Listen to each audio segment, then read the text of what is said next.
Hello friends, Tally Prime की series में आपका स्वागत है। पिछले सेशन में हमने डायरेक्ट और इनडायरेक्ट एक्सपेंसेस को पेमेंट एंट्री के थ्रू देखा था। इस सेशन में हम बात करेंगे कॉन्ट्रा एंट्रीज, यानी कि अगर हम कैश डिपॉजिट करवाएं बैंक में या कैश निकलवाएं बैंक से तो उसकी एंट्री हम टेली प्राइम में किस प्रकार से कर सकते हैं। तो ये दो टेली की कॉन्ट्रा एंट्रीज हम लोग इस सेशन में देखने वाले हैं। 12 और 13 नंबर एंट्री है और दोनों की डेट जो है वो 2 तारीख की है। पहली एंट्री में मैंने कैश डिपॉजिट किया है 10,000 रुपये और दूसरी एंट्री में मैंने 5,000 रुपये कैश विड्रॉल किया है। तो दोनों एंट्रीज जो हैं कॉन्ट्रा एंट्रीज हैं।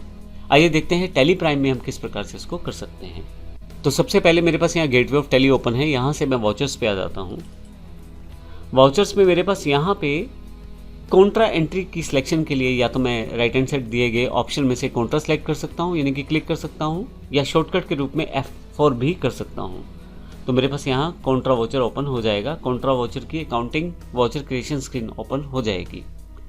अब यहाँ डेट जो है वो चेंज कर सकता हूँ, हालांकि 2 डेट ही है, यानी कि 2 तारीख ही है अप्रैल की, तो उसी पे मुझे एंट्री करनी है। सबसे पहली एंट्री है cash deposit into bank account 10,000 रुपये। तो मैंने 10,000 रुपये बैंक में जमा करवाए हैं। तो ये कॉन्ट्रा एंट्री है क्योंकि दोनों तरफ इफेक्ट कैश और बैंक का, यानी कि आपसी इफेक्ट है। तो जब भी बैंक में कैश जमा करवाएं या बैंक से कैश निकलवाएं, यानी कि कैश और बैंक दोनों की एंट्री इंक्लूडेड हो, तो वो कॉन्ट्रा एंट्री कहलाती है। तो यहाँ हमारे पास 2 अकाउंट है, कैश और बैंक, दोनों अकाउंट पहले से बने हुए हैं। तो सबसे पहले क्योंकि मुझे बैंक में पैसे जमा करवाने हैं तो यहाँ पे मैं अपना बैंक अकाउंट सेलेक्ट कर लेता हूँ, IDBI बैंक। इसका बैलेंस 15,000 रुपये है जो आपके सामने शो किया जा रहा है। फिर मुझे क्योंकि कैश जमा करवानी है तो कैश अकाउंट यहाँ पे मैं लिख देता हूँ।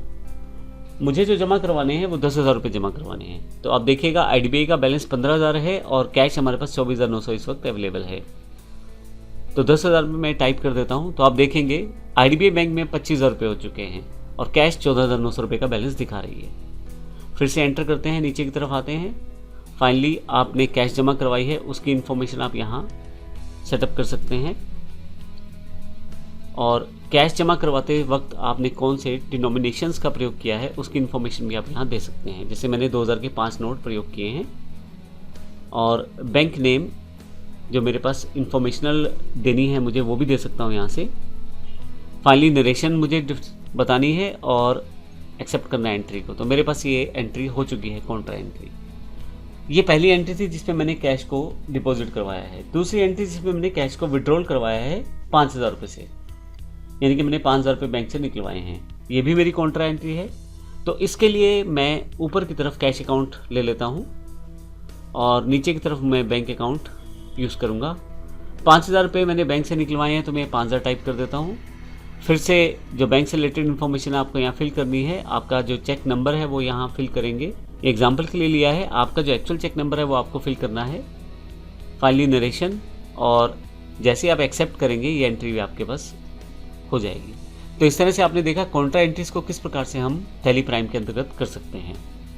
मैं एस्केप करते हुए बाहर आता हूँ और डे बुक पे आ जाता हूँ। अगर आप देखेंगे तो यहाँ पे कैश और IDBI बैंक दोनों की एंट्रीज यहाँ पे अवेलेबल हैं। अगर मैं यहाँ एंटर करूँ तो फिर से फर्दर डिटेल्स आप यहाँ उस पर्टिकुलर एंट्री की उस पर्टिकुलर डेट पे देख सकते हैं। मैं एस्केप करते हुए बाहर आ जाता हूँ। तो इस तरह से इस सेशन में हमने देखा कॉन्ट्रा एंट्रीज को हम किस प्रकार से कर सकते हैं। अगले सेशन में हम एक जनरल एंट्री करके देखेंगे और देखेंगे अगर हम जनरल वाउचर को प्रयोग करें तो किस प्रकार से हम एंट्री कर सकते हैं। धन्यवाद।